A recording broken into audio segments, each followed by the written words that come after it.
Good morning, everyone, and thanks for joining us for Sutta Study with Ayya Soma. So this morning we'll be taking a look at a sutta from the Anguttara Nikaya. You can click the link in the live chat if you'd like to follow along. And if you have questions at any time, feel free to type them in and we'll address them at the end of the talk. Good morning so far to Gita, Alexandra, Elaine, Jens, Adine, Michael, Kyle, and Jonathan. So good to see all of you, as well as to all of those just watching without typing in. So I'll pass things over to Ayasoma for this morning's sutta study. Hi, thank you, Dr. Sumano, and thank you, friends, for joining us this morning once again for Sutta study. So today we will be reading from Anguttara Nikaya 628, and I believe you have Bhakti Sujata's translation, but I will be reading from Venerable Bhikkhu Bodhi's translation. So you'll have a nice way to see the different flavors of the Dhamma when they're translated. All right, so we can start by first and foremost paying homage to our original teacher, the reason why we are here gathering today, Shakyamuni Buddha. Namo tassa bhagavato arahato samma sambuddhassa. Namo tassa bhagavato arahato samma sambuddhassa.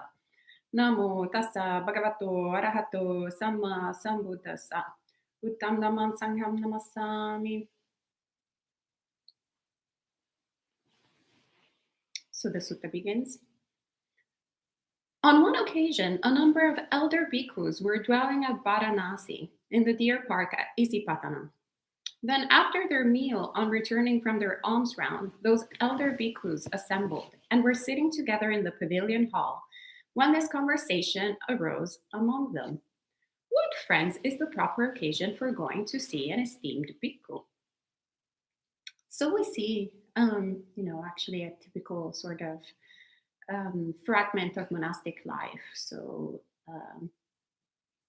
some monastics coming together, and actually the sutta says number of elder bhikkhus, so it's not even junior monks. So they've been practicing for a while, and after sharing their meal together, they start a conversation. That can often happen. And here in particular, they're wondering, well, if there is a senior monk who is very well known, when would be the right time to approach this esteemed venerable? And it's something that can be relatable. For example, we have had the honor in all these years to both host and also visit lots of senior monks from all different traditions, actually. So what comes to mind here is Venerable Bhikkhu Bodhi or Bhanteji. Venerable Bhikkhu Bodhi is at Chanyan Monastery, and he often shares Dhamma, but also a lot of times he's in, his own quarters. So if you go to the monastic to Chanyan Monastery and you want to speak to Venerable Bhikkhu Bodhi, this question might come into your mind, like, when would be the right time to approach Venerable Bhikkhu Bodhi? Or Bhavana Society, when is the right time to approach Bhante Gunaratana? Or also when you go to Thailand or Sri Lanka or different Buddhist countries, and even more so. We would go to all these monasteries where we were actually quite lucky. So our monk friend who we were traveling with had already made all the arrangements. So we actually went there and the monk was waiting for us. But had that not been the case, this would have been a likely conversation that we would have all sat down. When is it the right time to approach the monk? So we see a few different options that these bhikkhus bring to the table. When this was said, one bhikkhu told those elders, friends, after his meal, when an esteemed bhikkhu has returned from his alms round, washed his feet, and is sitting with his legs crossed, holding his body straight, having established mindfulness before him, that is the proper occasion for going to see him. So we see actually the first sort of natural suggestion. As a matter of fact, actually, after the meal at monasteries, um, is very likely to see the senior monk out of compassion for both monastics and lay people to be available for answers. So Bante G, actually, that we were talking about earlier, will spend quite a lot of time after the meal um, just sitting and at his spot and just being open, creating him out of compassion for others the opportunity for people to approach him. The same is true for Ajahn Jayanto, actually, a Temple Forest monastery. Now that I think about it, it's quite often that you can have that opportunity these days. We're so lucky these days, very spoiled, actually. But we're still not enlightened, aren't we? Maybe we have too many opportunities. So this particular monk suggests that this is the right time. It's like, okay, well, make sure every day after the meal that you go and get the monk, because that's the right time. Then another bhikkhu goes. He had spoken. Another bhikkhu told him, "Friend, that isn't the proper occasion for going to see an esteemed bhikkhu after his meal. When an esteemed bhikkhu has returned from his alms round, washed his feet, and is sitting with his legs crossed, holding his body straight, having established mindfulness before him, his fatigue on account of his walking for alms and his meal has not yet subsided. Therefore, that is not the proper occasion for going to see him." So, in other words, he's suggesting that most likely the monk there, so the teacher there, will be tired because they went for alms round. Usually is not in the backyard of the monastery. You usually go to a town and you walk quite a little bit and then you stand for quite a little bit, or well, in Thailand, you usually just walk. But here in the West, we do a lot of standing meditation. And then by the time we go back to the monastery, then we start eating, and then the digestion process kicks in.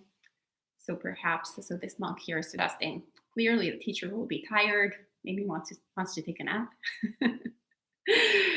So we see this focus on etiquette and carefulness, right? On being very attentive towards the needs of the teacher, which is actually quite sweet, quite nice, but it's also a bit amusing how all these venerables have different ideas, different suggestions. So it keeps going. So he says, after the meal, that's not the right time. But in the evening, when an esteemed bhikkhu has emerged from seclusion and is sitting in the shade of his dwelling with his legs crossed, holding his body straight, having established mindfulness before him, that is the proper occasion for going to see him. And of course, as soon as he says that, another bhikkhu tells him, "Friend, that isn't the proper occasion for going to see an esteemed bhikkhu. In the evening, when an esteemed bhikkhu has emerged from seclusion and is sitting in the shade of his dwelling with his legs crossed, holding his body straight, having established mindfulness before him, the object of concentration that he attended to during the day is still present to him. Therefore, that is not the proper occasion for going to see him." In other words, you don't want to disturb their meditation.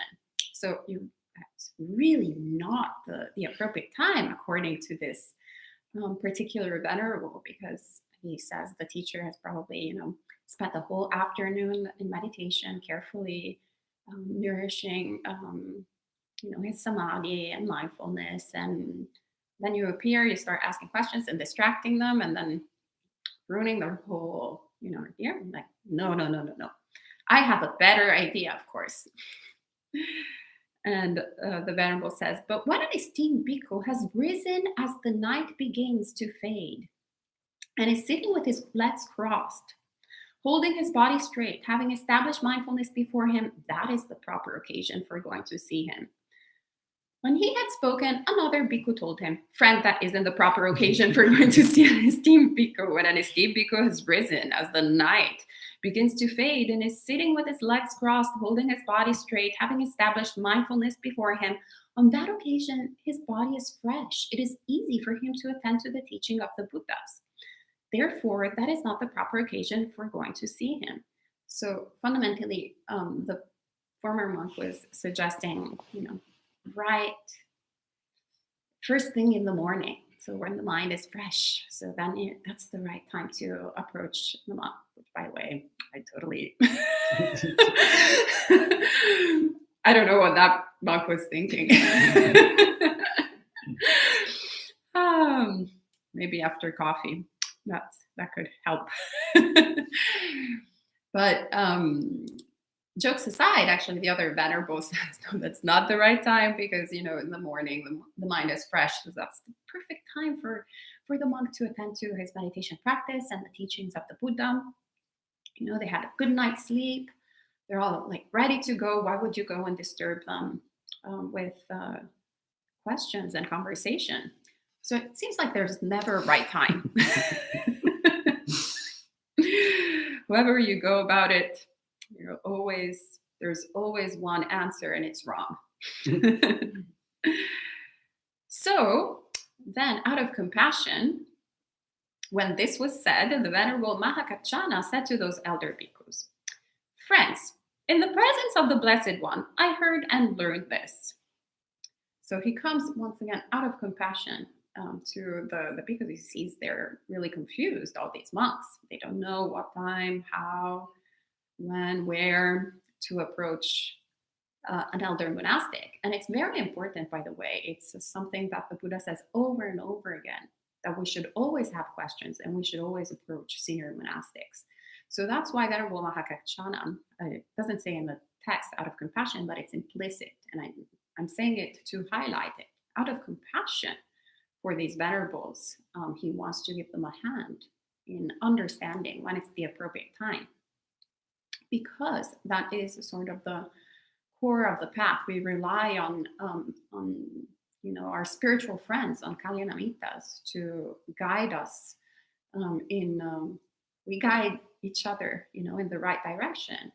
And of course, we want to encourage our spiritual friends to be able to approach senior monastics and ask them Dhamma questions. So then Venerable Mahākaccāna, once again, out of compassion, he pronounces the words directly spoken from the Buddha. So not his opinions, like the other venerables had shared. I think this way, these other ones this way. And that's kind of like how we go about the world most of the time. Sometimes I also have to check myself as a monastic. Sometimes I can be very opinionated. And then I'm like, are these actual opinions useful? There are so many opinions in this world, and I spent most of my life before the teachings of the Buddha running on my opinions. Well, it was always a hit or miss. So we should recollect instead the teachings of the Buddha that are always leading towards the cessation of suffering, that are always entrenched with wisdom, and put them at the foremost. Rather than our opinions, we should treasure the words of the Buddha. So Venerable Mahākaccāna presents, quote unquote, the words of the Buddha on how to solve this matter.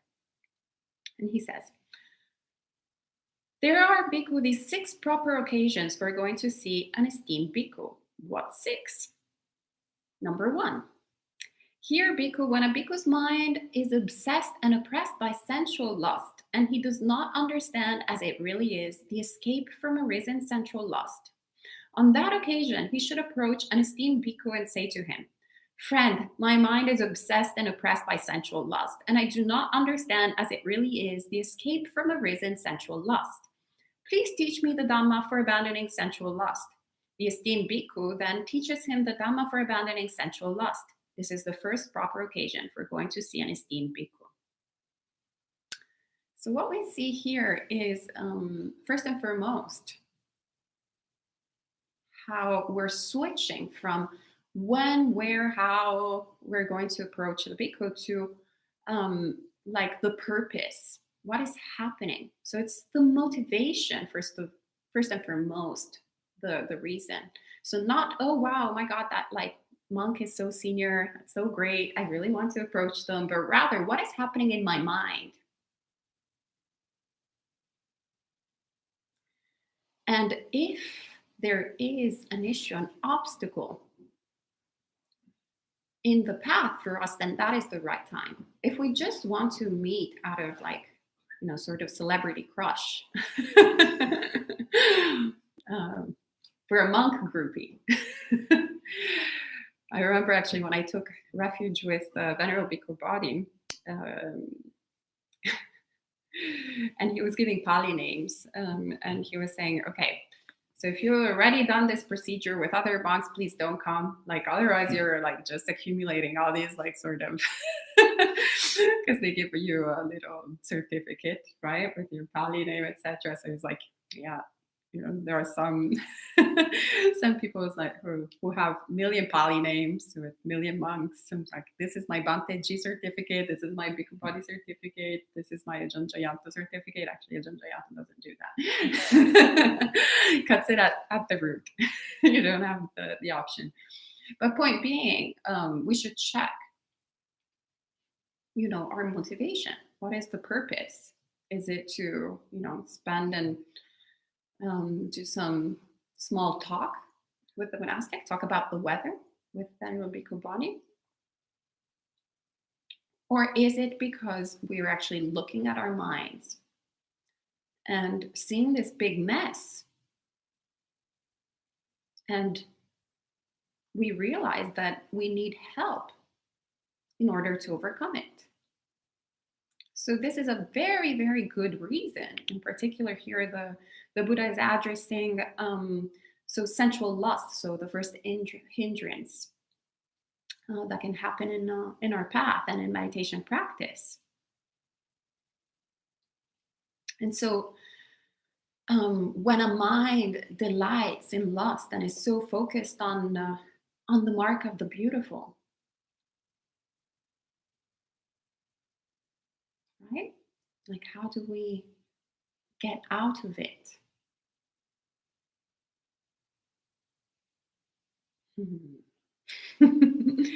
So, fortunately, we have so many practices that the Buddha has offered us. And then when we go to someone who is ahead of us on the path, then they can guide us in the right direction. Well, first of all, sometimes they can identify what we're doing wrong that is, kind of missing from our experience, and redirect us, perhaps suggest a type of a Subha meditation in this particular case that counteracts this obsession with, the glitter that there is in the world, with the gratification that there is in the world, the beautiful aspects of samsara that are undeniably there. Otherwise, we wouldn't get stuck in it. We're not, well, some people might be, but the majority of us actually are really not masochists. We really follow all these sort of pleasant experiences because we want to be happy, and that's the only kind of thing that we know. We have no other way to escape from suffering than experiencing sensual pleasure. So the Buddha, on the other hand, gives us really great news that there is a way out of suffering that does not entail sensual pleasures, but it's actually letting go of the desire of wanting all these things to begin with. Oh, mind-blowing, isn't it? And when we're successful, those moments where we're successful at it, we're like, oh, yeah, actually, this is great, very peaceful. But first and foremost, to even have that, it requires a leap of faith to really take this as a working hypothesis and run with it, to get a bit of release from suffering. But then even when we know that, the habit is so strong, so difficult to go against the stream, that we can easily repeat the same pattern over and over again, over and over again. It's just like gets more and more depressing as time goes by, because you kind of are already like aware of the result.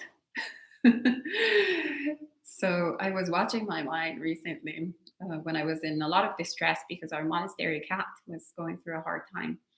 But without getting into the details of that ordeal right now, what I was noticing is that because it was such a strong emotion that I was not able to see, he was dying in front of me, and I was incapable of helping him. My mind was like, oh, maybe I'll eat more today stuff my mouth and my stomach with some food. It has helped in the past, and I was like, even yes, I know this is conditional happiness, but conditional happiness is better than unconditional happiness that you can't achieve right now. It's like I really need a little bit of this, and then I would do it, and it didn't work anymore because I know, like I'm aware of the experience right now. It was so depressing, and but also so uplifting because in that moment I actually realized the emptiness of sensual pleasure. That it is conditional happiness when we are deluded enough to not pay attention to our experience. But when we're actually paying attention to our experience and we repeat these patterns, unfortunately and fortunately, we have dispelled delusions, so they don't work anymore. Unfortunately, because then we're like, oh, I can't get my quick fix. Fortunately, it's because we've made progress in the path. So that then boosts the energy to actually really keep on going. Because we are perhaps not when we're dealing with strong emotions like grief, strong, very intense situations. We are not capable of still, touching that unconditional happiness. But we are in other respects of our life. As opposed to before, everything was extremely more painful, and we were racking up so much delusion and confusion in order not to deal with our experience. So, how did I manage to make progress or realize the non-progress? By asking questions all the time. So, going to a senior monk whenever I had this sort of troubled situation. Here at MT Club, we were very lucky to have Bhante Sutasu, who's a really great teacher, but also other venerables that have joined our community, and we have constant conversations. Actually, we have a really great situation here where we can openly talk about our difficulties, and also we have access to lots of different monastics. So for many years, when we were doing the retreats in Rockaway, every monastic, male, female, non-binary, you name it, Mahākaccāna, Vajrayana, Theravada, I would always ask them questions. A lot of times the same question, just to see different perspectives. Remember, is everything karma? I was like, this week I'll ask this person, this month. Very interesting. Anyway, keeping on going with the sutta, then the second proper occasion to see a monk is, again, when a bhikkhu's mind is obsessed and oppressed by ill will, and he does not understand as it really is the escape from arisen ill will. On that occasion, he should approach an esteemed bhikkhu and say to him, "Friend, my mind is obsessed and oppressed by ill will." The esteemed bhikkhu then teaches him the Dhamma for abandoning ill will. This is the second proper occasion for going to see an esteemed bhikkhu. Ill will. That, poison that we're so addicted to. It's so interesting. The Buddha defines, hatred, ill will as the honey tip with the poisoned root. And we, of course, only focus out of delusion, as I was saying earlier, just with the honey. Like, that's how you see that there's no difference between really greed and hatred, that they're the two sides of the same coin, fundamentally. Because we're constantly focusing on what glitters. And so there's something that luckily some people who don't have hatred, like, or that often anyway, like Venerable Suma, he's completely unaware of the of the sweetness of the honey tip, which is incredible. It's wonderful. It's very inspiring. He remembers the times he gets irritated. Like, oh, I remember the times when I was not irritated. It's so great. But yeah, see, it's, I used to be a very strong greed type until I I switched to being a very strong hate type. And it's basically the same experience, constantly looking for satisfaction, right? Righteous indignation. There's so many horrible things happening in samsara. There's incredible, great opportunities for righteous indignation. So I see that my mind sometimes goes to that. Like, let me find a good reason to be angry right now, and to wish for all these like people to have a bad destination. Not anymore. No, I don't do that. But but the first part I still do sometimes. Maybe not actively looking for them, but as soon as I see, say, like I hear a story or read some particular news, then yeah, that righteous indignation comes up. It's very difficult to dissect our experience and understand how harmful cultivating this mind state is for ourselves and for others. Now, in meditation practice, that can also appear in the mind, and that's when it's the most useful to actually do something about it. Sometimes we can have the nastiest like thoughts, horrible thoughts that can appear in the mind. Maybe we're going, well, now it's the pandemic, but say during retreats, the most common thing is to go on retreat. Everything, because the mind becomes so peaceful and quiet, every single sound and noise that can happen in a meditation hall. And if you're meditating with a lot of people, then there's lots of micro noises that will appear and can start triggering, becoming so irritating. Like someone going like every 2 seconds, and you're like, when are they gonna stop? And you'll start seeing how much you want for this sound to stop, to the point of hating the hell out of that person that perhaps has a breathing disorder.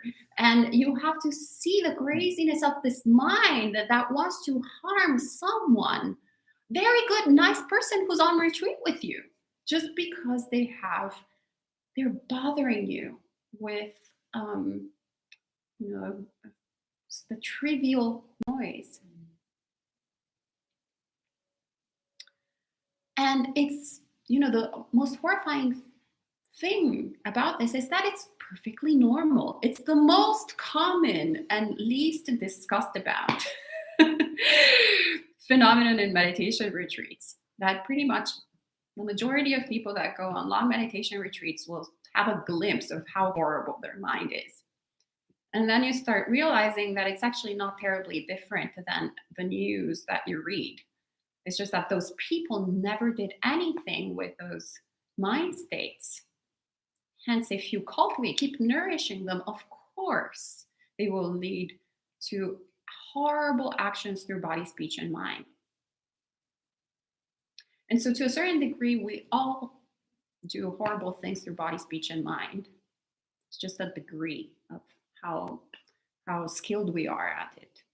So in meditation practice, when this happens in the mind, it's very important to be honest with ourselves, not pretending, oh, no, that's not me, that's not there. I am like this like great, beautiful, like hippie meditator. I'm like only love and sweet feelings. No, there is lots of feces in the mind. We look at it and we acknowledge it. And the Buddha invites us to do this reflection. Is this beneficial for me?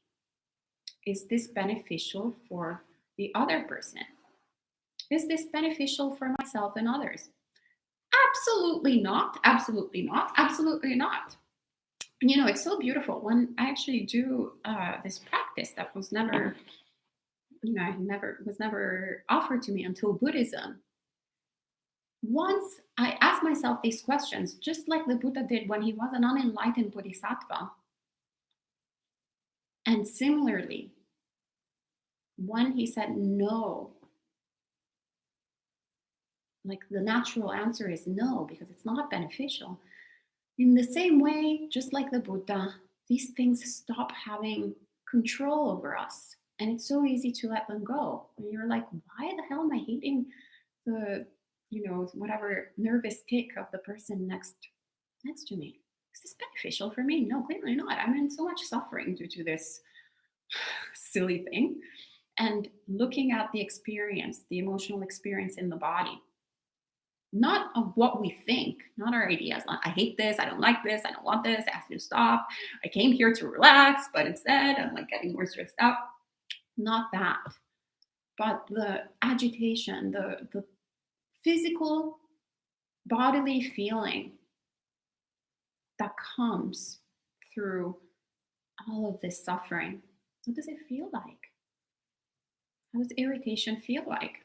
How does ill will feel like? How does anger feel like? Feels horrible. There is no honey tip at all. You just see the poison root. So you're like, is this beneficial for me? No. Is this beneficial for the other person? Well, I'm like planning on murdering them, so clearly not.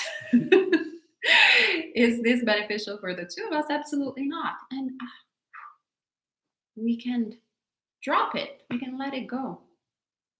Doesn't have to bother us anymore. And this is not by telling us once again, bad person, bad you, look, you should be a better, be ashamed of yourself or whatever. My mom would say that.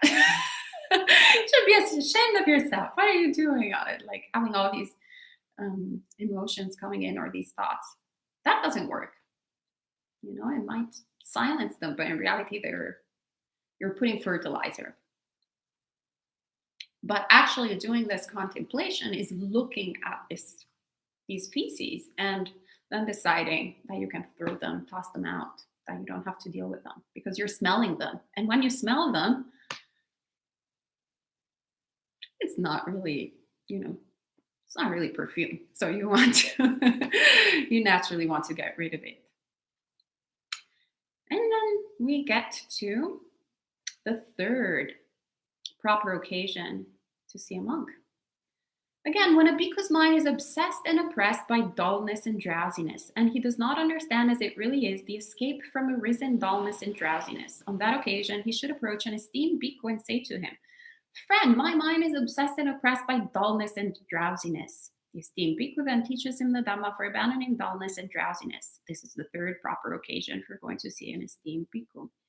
So we see here the hindrance of sloth and torpor. So maybe you should actually approach the bhikkhu after lunch.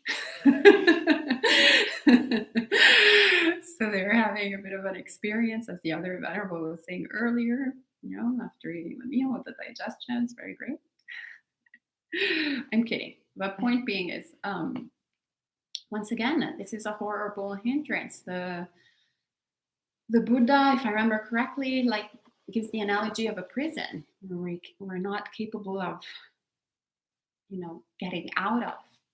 We feel helpless, falling asleep.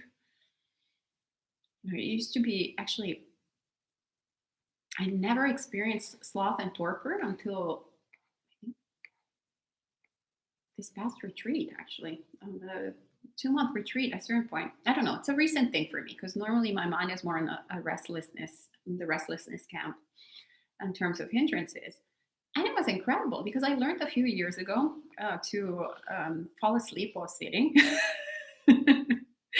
when I was really sick at this Mahākaccāna retreat, and it was impossible. They would not let you go to and rest. So would come to your kuti and, "What are you doing? Why are you not in a meditation?"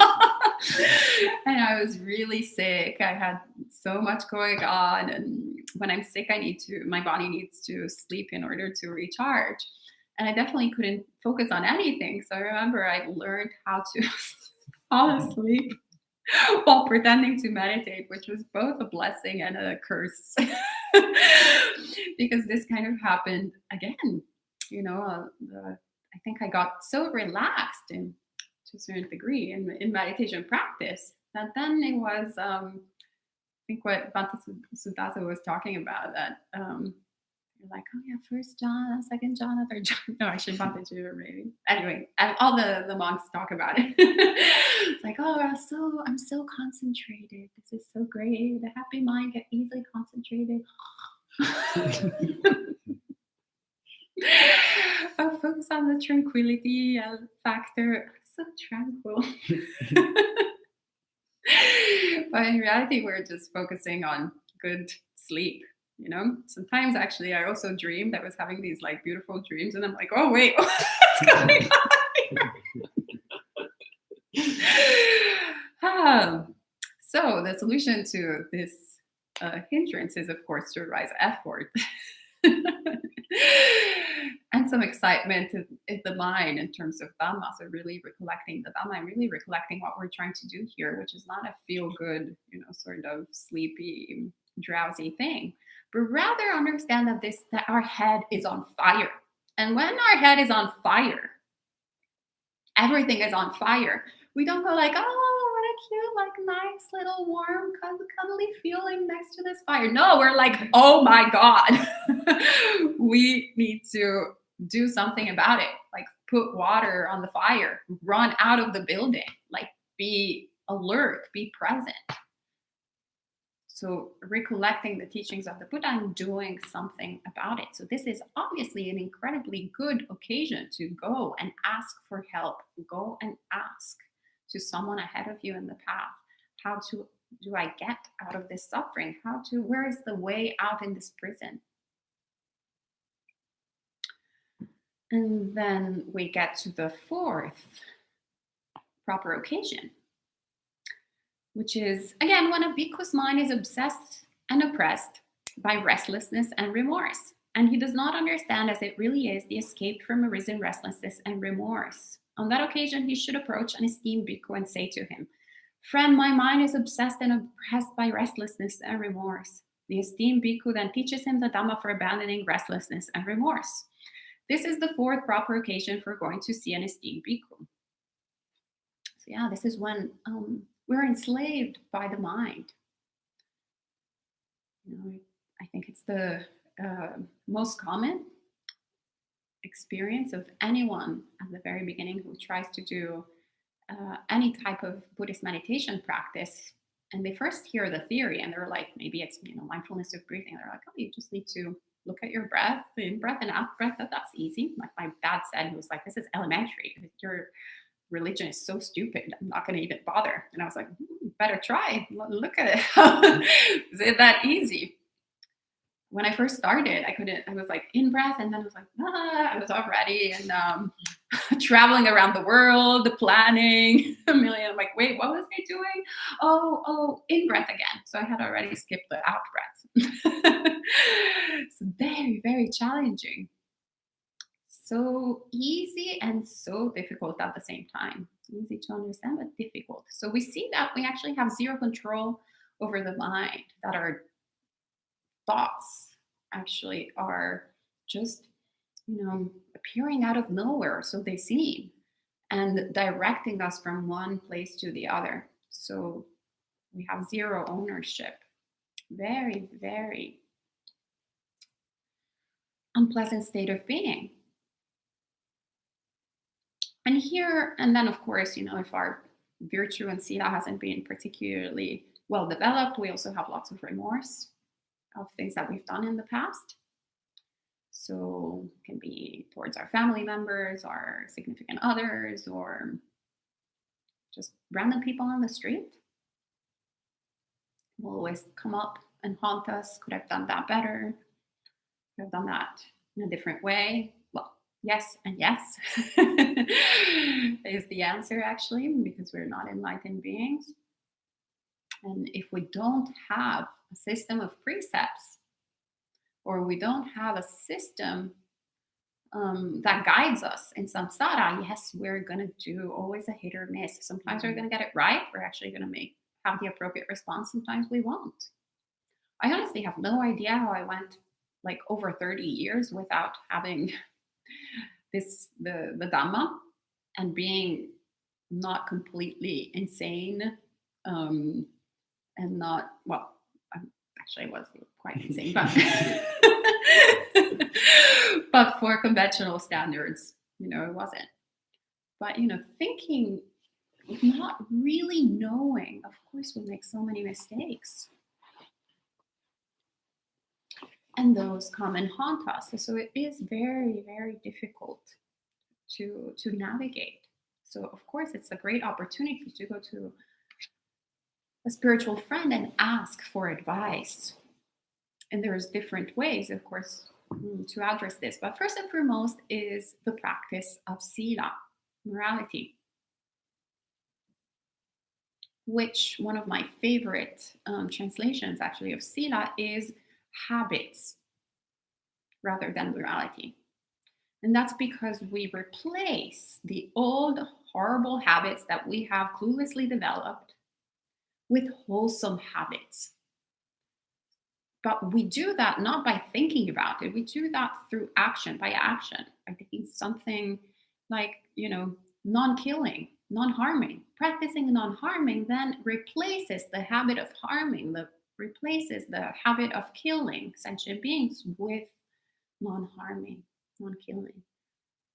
And we perhaps might have gone the entire, our entire life killing sentient beings, and not necessarily humans. Once again, it can be countless ants, countless mosquitoes, thinking they're so trivial. I don't really deal with mosquitoes. Who cares?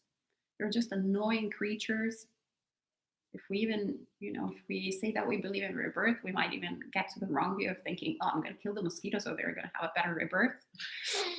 And not be this vampire, like flying vampire, hurting everyone. It's very bad. But actually what we're doing is hurting ourselves. We're cultivating so many unwholesome qualities over and over again. And I had no idea, because I used to be a big mosquito killer, unfortunately, prior to my Buddhist path. I had no idea that I was creating all this suffering for myself until I replaced that habit with a wholesome habit. And then that stopped chasing me, or stopped having such a big presence in life. So yeah, cultivating virtue, and then also cultivating an affinity towards the element of tranquility, of peacefulness. Cultivating mindfulness of breathing to, relax ourselves into meditation and counteract its hindrance. Then we get to the fifth proper occasion to see a monk. And the Buddha says, again, when a bhikkhu's mind is obsessed and oppressed by doubt, and he does not understand as it really is the escape from arisen doubt, on that occasion he should approach an esteemed bhikkhu and say to him, friend, my mind is obsessed and oppressed by doubt, and I do not understand as it really is the escape from arisen doubt. Please teach me the Dhamma for abandoning doubt. The esteemed bhikkhu then teaches the Dhamma for abandoning doubt. This is the fifth proper occasion for going to see an esteemed bhikkhu. So doubt, well, of course, if we're convert Buddhists, doubt is like the first thing that we enter the path with. Both doubts in the teachings of the Buddha, so both doubt in Buddha, Dhamma, and Sangha, and doubt in our own capabilities. And even as the first one might, start eroding, the second one can be very present, might sometimes even start increasing as we become more aware of the mess that is in our mind. We can go like, wow, I'm really the worst of the worst, or as I like to say, our conceit of superiority at sucking. Like I've got a master in being the most awful Buddhist practitioner. We always want to be the best. And so all this doubt can appear. And that's the most difficult hindrance, I would say, even more than all of the others. Because if you have doubt, first of all, that this is actually a path worth undertaking, then you won't take it. It's like there's a medicine here and I have a big illness. And if I have doubt that this is going to help me, I'm just not going to take the medicine, right? And then we're like, oh, but I'm still sick. I'm still sick. Clearly, it's medicine's fault. And we're like, no, but you're not taking the medicine. It's like craziness. So that's when it's even more important, I would say. It doesn't say in the text, but I'd say absolutely important to ask not one, but as many teachers as possible. Listen to as many Dhamma talks as possible. Read as many books as possible. Actually, read the suttas over and over again. The suttas over and over again. The suttas over and over again. And then whatever you don't understand, go to venerables and ask them questions. And that is what I found very helpful personally for overcoming doubt in Buddha, Dhamma, and Sangha, because at a certain point I had to realize how absurd my behavior was and how right the Buddha is. Like whenever I follow the Buddha's teachings, take them as a working hypothesis, I actually get exactly the result that the Buddha says. When I'm like, I don't know about that, I'm going to do my own way. I'm pretty sure I'm right. Yeah, this doesn't sound very, very smart, or it doesn't sound very intuitive, because in fact it isn't. It's very smart, but it's not intuitive. It's counterintuitive, the Dhamma. Then we bang on the wall. And that is also like a great thing in the path, because when we recognize it, then if we go for like, kind of like how I was saying, like the past couple of weeks when Stan was sick, and I was like, oh yeah, but I'm sure that, like, I don't know, stuffing my bowl with these cookies is gonna make me happy. And then I ate the cookies and it didn't make me happy. And I was like, yes, the Buddha's always right. But also the Buddha's always right. That is great. Yeah, so we have to be wrong. We have to prove ourselves wrong in order to have confidence in the path, and see that then when we actually practice in accordance with Dhamma and we're proving the Buddha right, it's actually a good thing. It strengthens our confidence in the path. And we realize that even the things that we are not accessible to us now, well, most likely, if the Buddha is right on everything else that we can experience right now, pretty sure that the chances, the odds are like quite high that he's right on everything else as well, right?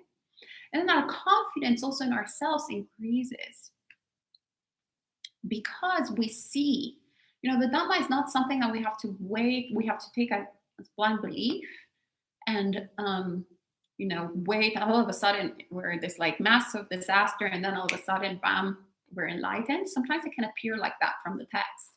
But in reality, it's a gradual path. So we can see it. If I think of myself 5 years ago, or even like 5 months ago, wow, incredible progress. Bhante Soma ordained last summer. I've known him for many years. The incredible progress that he has done in less than a year, in comparison to before. I mean, he's a special being, but but still, it's a proof of the transformative power of the Dhamma, of this practice. So it's something visible, apparent, that invites you in to see for yourself. And so you can start saying, wait, I'm actually capable of doing this. I've become such a better person. There's still a lot of work to do. There's still like so much nonsense and craziness and greed, hatred, and delusion and whatnot, but nothing in comparison to before. And now at least I'm aware of it, which is already an incredible progress. So yeah, that boosts, the confidence in the path, and we can do it. We can make it. The Buddha is great, incredible being. You recollect the qualities of the Buddha. I spent actually months this year doing recollection of the qualities of the Buddha. What an incredible supreme being. And the fact that I can become like the Buddha, like a supreme, incredible being, fills my life, fills my mind full of joy. There's no other thing that I would rather do than become an incredible, wholesome being, free from greed, hatred, and delusion, incredibly compassionate. Yes, who understands things as they really are, not because someone told them to, not because they read it in a book, but because they have experienced it. They see it. So yeah, pump. We don't need to bother with that. So we see that the first five, occasions to see a monk, the Buddha says, are pretty much related to the five hindrances. So what is the sixth one? There's a sixth occasion. Let's see. The Buddha says, again, when a bhikkhu does not know and see what object to rely on and attend to in order to attain the immediate destruction of the taints. On that occasion, he should approach an esteemed bhikkhu and say to him, friend, I do not know and see what object to rely on and attend to in order to attain the immediate destruction of the taints. Please teach me the Dhamma for the destruction of the taints. The esteemed bhikkhu then teaches him the Dhamma for the destruction of the taints. This is the sixth proper occasion for going to see an esteemed bhikkhu. These bhikkhu are the six proper occasions for going to see an esteemed bhikkhu. So fundamentally, here there's different ways to take this message from the Buddha. I personally take it first and foremost as, so how is our progress in our meditation practice going? So sometimes we can get stuck with a particular meditation that we either like or someone taught us, maybe one particular method that everybody says, we only need to know this method. This is the method, the direct method that you don't have to even cultivate sila or samadhi. You just do this. This is pure panya. Got this shot. It's like the Johnson & Johnson vaccine. Just one shot. You don't have to go back. The shortcut. But perhaps it's working for other people, but you have lots of side effects. Just like the Johnson & Johnson vaccine. You can have lots of side effects. You can have side effects with everything. But anyway, for me, maybe you're that one person, you're like, oh, it's so terrible. How do I overcome this suffering? Well, that's a great opportunity to go and speak to a teacher, perhaps multiple teachers. I like the latter. I mean, the teacher I always go to is Bhante Sudaso first, and then I have the opportunity and gift to have lots of other monastics that I ask advice to as well. It's very good karma when you create opportunities for other people to practice, then you also get lots of opportunities to practice. That's what I realized with 6 years of running Buddhist Insights. So many different monastics, very, very good karmic conditions. So there's this, of course, just once again, questioning always where we're at in the path and trying to improve. So going to more experienced practitioners who can see us and have, a less biased sort of opinion of our situation. And also with their good knowledge of Dhamma can guide us in the right direction and tell us, this is what you're doing wrong. You should abandon this. And you should be doing this other particular practice, or you need to cultivate this part of the path rather than the other part of the path. Sometimes we get really excited about practicing what we're really good at, and overlooking what we actually really need to instead work on. One of the most amusing things, for example, I've seen is that people who don't have much attachment to food, they like to do the most ascetic practices with food. It's like, well, I mean, is it really necessary? You're clearly very well skilled. That's not something you're attached to. So perhaps it's good to focus on the energy, on eradicating things that, one is less good at. It's as if Bhante Soma only practiced metta meditation. I mean, he's already great at that. It's still good that he practices metta meditation, but there should be other sort of things that need to be done. In my situation, I love insight meditation. And Bhante Sudaso always recommends, puts me in the right direction of, samadhi is fundamental. Also for moving forward in insight practices. but I don't like it that much. So I'm like, I'd like to do all the other inside practices. But it's good when someone else sees that and pushes you where you need to do the work. And another way, actually, that we can take this instruction is actually related to what the Buddha, for example, says specifically in Anguttara Nikaya 3.102. I wrote down a note because I studied during our winter retreat. I got really into the Anguttara Nikaya, so I spent a lot of time reading it and rereading it. And anyway, in this particular sutta, the Buddha recommends that in order to destroy the taints, we should pay attention to three marks. So the mark of concentration, the mark of exertion, and the mark of equanimity. And in a sort of equal measure, by the way. What really impressed my mind was actually how he skillfully and very briefly, contrarily to me right now, highlights how if we put too much sort of emphasis on one of these three marks, we can actually have some of the hindrances arise. So if we only focus on cultivating the mark of concentration, actually laziness can arise. Wow, I was very impressed by by that. I would have never thought.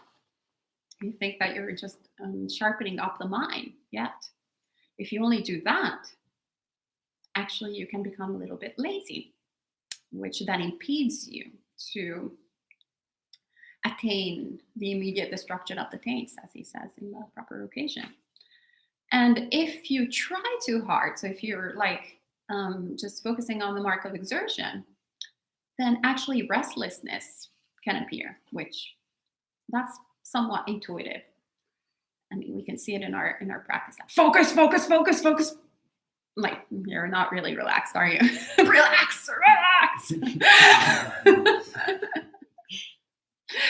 That's the best one, is when we shout to ourselves to relax. Just relax! And I'm like, no, I'm so agitated.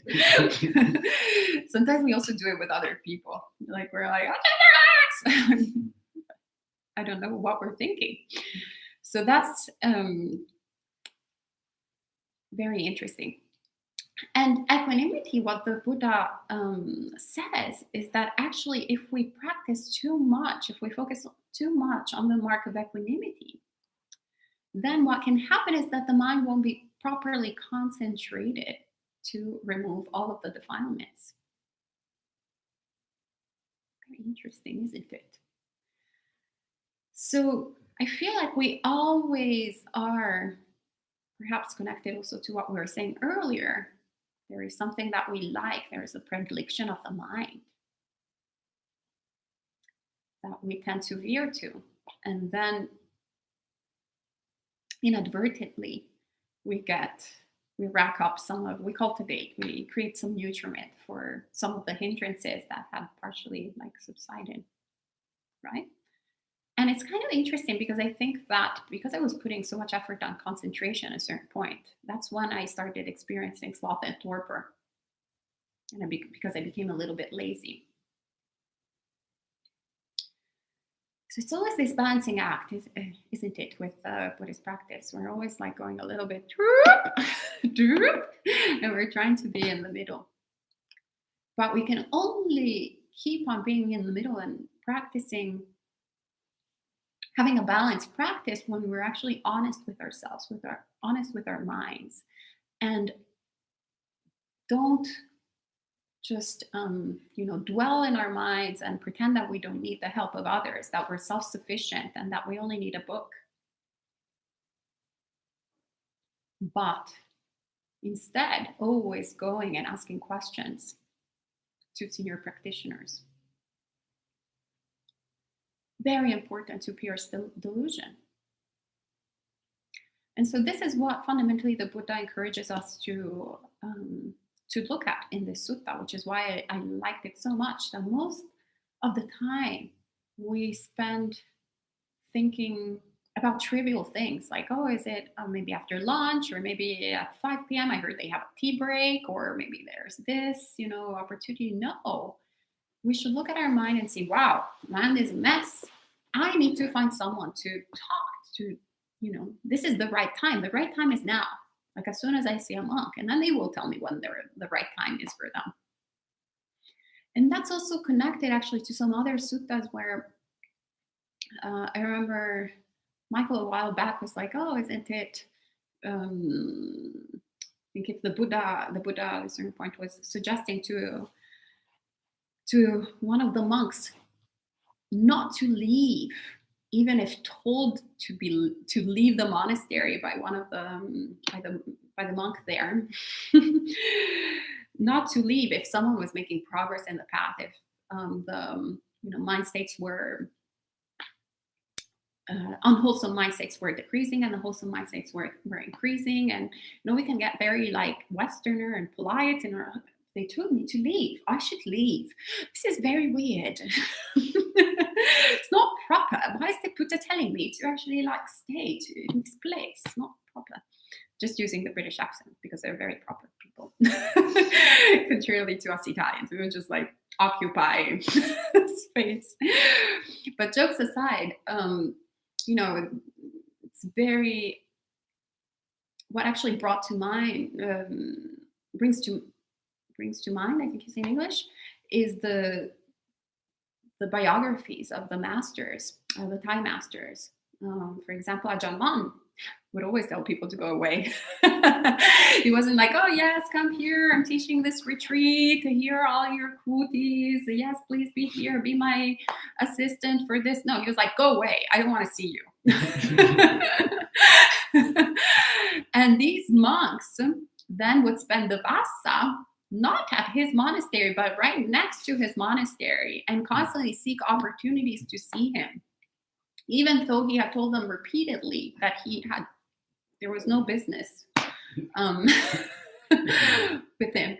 But as he saw these monks being interested in the Dhamma, creating resources for themselves to be next to him without inconveniencing him, without saying, you are supporting me, you are doing this, you're doing that, not expecting him to create the opportunities, but them creating opportunities for themselves in order to be close to the Dhamma, then he would teach the Dhamma.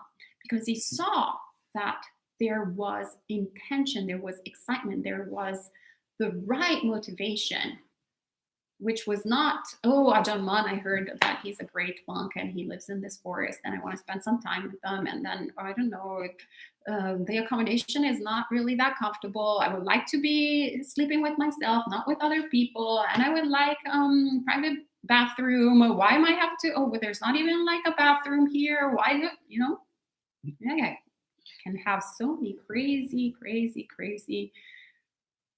aspirations. Running this organization for 5 years, when we were having retreats at a certain point, I remember someone came up and was like, oh, can I have a private room? And I was like, well, not even I have a private room. Like, we only have one private room and it's for the teacher.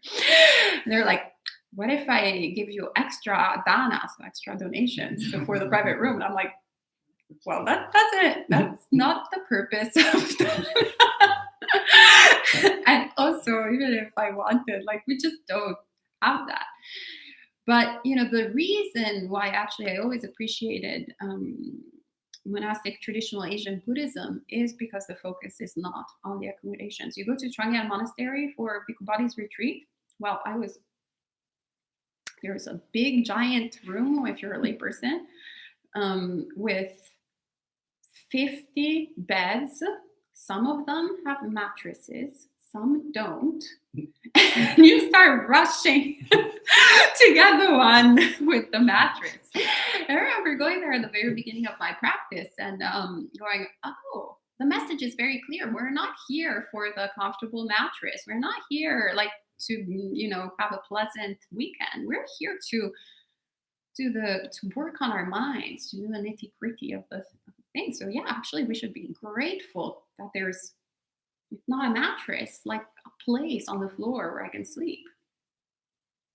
and listen to the Dhamma. So this is, that's the motivation that we should cultivate in approaching senior practitioners. We should cultivate this hunger for Dhamma, this willingness to want to eliminate greed, hatred, and delusion from our minds, and seek practitioners who can help us, not looking for convenience, but looking for how can we do this? So this is, to actually end the sutta, there's a little paragraph. Friends, in the presence of the Blessed One, I heard and learned this. These bhikkhu are the 6 proper occasions for going to see an esteemed bhikkhu. Sadhu, sadhu, sadhu. Well, I went totally over time. I got a little too excited. But I'm Italian, so you can excuse me. We don't follow clocks. And usually Bhante Sutta actually goes like this. But he didn't this time around, so. It was a good time. Bhante. So at this time, if you have any questions, feel free to type them in, both on Instagram and YouTube. There's a couple already. One from RDL says, is the numerical discourses recommended for new lay followers? I would recommend In the Buddha's Words. That was the anthology. That is the anthology that Venerable Bhikkhu Body compassionately made for all of us, and it's a great introduction to the suttas, because once again, it's an anthology, so it's subdivided by chapters rather than being kind of like a chaotic, charming mess that the sort of the suttas arrangement is. And honestly, for me, it was mind-blowing because it's a lot of suttas that describe an uninstructed worldling. And with my arrogance, I was like, oh, yeah, uninstructed worldling, that's clearly not me. And of course, it was always a description of me. And I'm like, oh, yeah, I do that. I'm an uninstructed worldling. So that actually inspired my psychology of going like, wait, maybe I should do things. There's a way to do things differently. And welcome to Jay, Manuel, Tom, Kauser Friends. Gita says, thank you, Ayya, for sharing the sutta with all of us. It's very beautiful. And also welcome to Venerable Vimalanyani Bhikkhuni. Good to see you. Thanks for joining us again. And Michael says, so the right time to approach a monastic is when you have a personal, practical Dhamma question directly related to the practice, regardless of the time of day? Yes, I would say yes. Have your Dhamma question and approach the monk. And good morning to Cam as well. Oh, hello.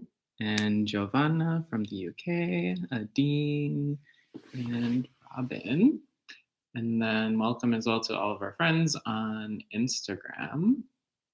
And I believe there was a question here. 1 second. The interface is not so easy. Yeah.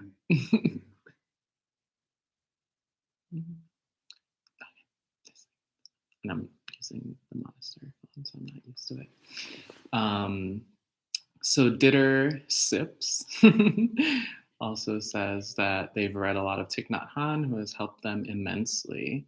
Great. And they were also very inspired when you said that everyone is a candidate for becoming like the Buddha. And hello to Melody, who's joining us on Instagram instead of YouTube, as she normally does, as well as Nancy and Rich. Nancy says, I crave different comforts on retreat. Such tension, yet I also learned to appreciate chopping vegetables on retreat. Yeah, also once you don't have a lot of entertainment going on, the most menial things that normally you hate doing become so entertaining. It's actually great. Like the monastery is never that clean until like we go to a retreat. Everybody's like, oh, so great cleaning the floor. So wonderful tidying things up. And good to see Miguel as well. And Nancy says, do you have any suggestions on how to relinquish obsession with food comforts? Well, actually, we have talks precisely on that. But in brief, um, once again, focusing on the drawbacks. So we tend to focus on only the gratification of food, but focusing on the drawbacks then actually gives us full, more honest picture of the experience. So, for example, when we stuff our mouth or, with food, most of the time, actually, we're not even tasting the food. So, are we actually like a very unpleasant experience? Then overeating creates lots of nausea, a lot of tiredness, sluggishness of mind, and really not pleasant state of being. But also like things that we normally feel like they are quintessentially pleasant, like ice cream. We normally tend to fixate on the soft, sweet texture and flavor. But do we ever actually focus on, say, the iciness part? We focus on the cream, but we don't focus on the ice. And the ice part is very uncomfortable. It's actually an unpleasant feeling in the mouth. And also when we swallow it in the whole body, we actually have that moment of freeziness. So really being fully there with the experience then creates the conditions for dispassion. For them going, well, do I really need this in my life to feel happy? And the answer is no. But right now, we normally have a kind of conceptual understanding of it. But the more we pay attention to our experience and we slow down the process of eating, so instead of like blah, blah, blah, blah, blah, and where you're already over it, like without ready next, you're ready at dessert when you haven't even started the first course. Then as you slow things down, you start paying attention to all the different mind states that go into the process of eating, and also actually what eating feels like. Sometimes it's such a chore. Like this, during the winter retreat, I was really contemplating what a chore it was that I had to eat in order to be alive. And it was kind of disrupting my meditation practice, or disrupting like when I was translating. And I was like, I just wished I didn't have a body that needed to, survive on this fuel. So it wasn't a pleasant experience anymore, or at all, actually. Also, as a monastic, since you don't have any control on your food, it's a really great way to see this. Like during the winter retreat, we were so lucky to have all this like delicious food being offered every day, but it was always like very particular, as we call it, party food, like celebration food. And first like a couple of days it was great. Oh, today we're having Mexican food, today like Indian food, today it was like great, so beautiful. And then after a week I was like, boiled. If I only could have boiled vegetables and steamed beans, plain rice. And then the retreat was over. We were only having plain rice and steamed vegetables and steamed this. And I was like, if only we could have that particular food. That was so tasty. And then at a certain point, you just have to laugh at your mind. It's constantly craving something different. Like there is no way to curb craving. It's endless. It will always want something different. And it's so unnerving. Like you just like basta, but who cares? Like whatever is presented, and it's just fuel for the body. May it sustain my spiritual practice. That is the purpose of food, for us to actually do this job of eradicating craving. That was long story long. Well, Nancy says, so helpful. And Pablo, also our friend from Canada, is joining in as hello, well. Pablo.